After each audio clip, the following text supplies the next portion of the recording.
Hello friends, welcome to 100-369. ఈ రోజు video Bharat బంద్ గురించి తెలుసుకుందాం.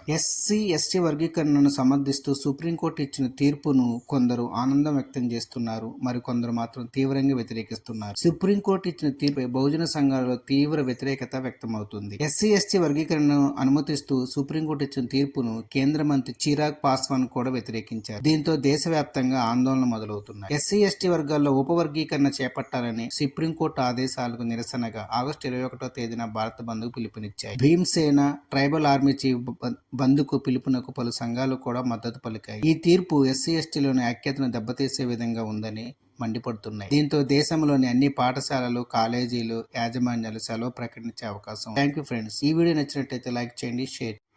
మరిన్ని వీడియోస్ కోసం మా ఛానల్ సబ్స్క్రైబ్ చేయండి. ఫ్రెండ్స్, మా ఛానల్ని చాలామంది సబ్స్క్రైబ్ చేయకుండా చూస్తున్నారు. మీరు సబ్స్క్రైబ్ చేసుకుని చూడటం వల్ల మాకు కొంత మోటివేషన్గా ఉంటుంది. ఫ్రెండ్స్, దయచేసి మా ఛానల్ని చూసిన వాళ్ళు ప్రతి ఒక్కరూ తప్పకుండా సబ్స్క్రైబ్ చేయండి.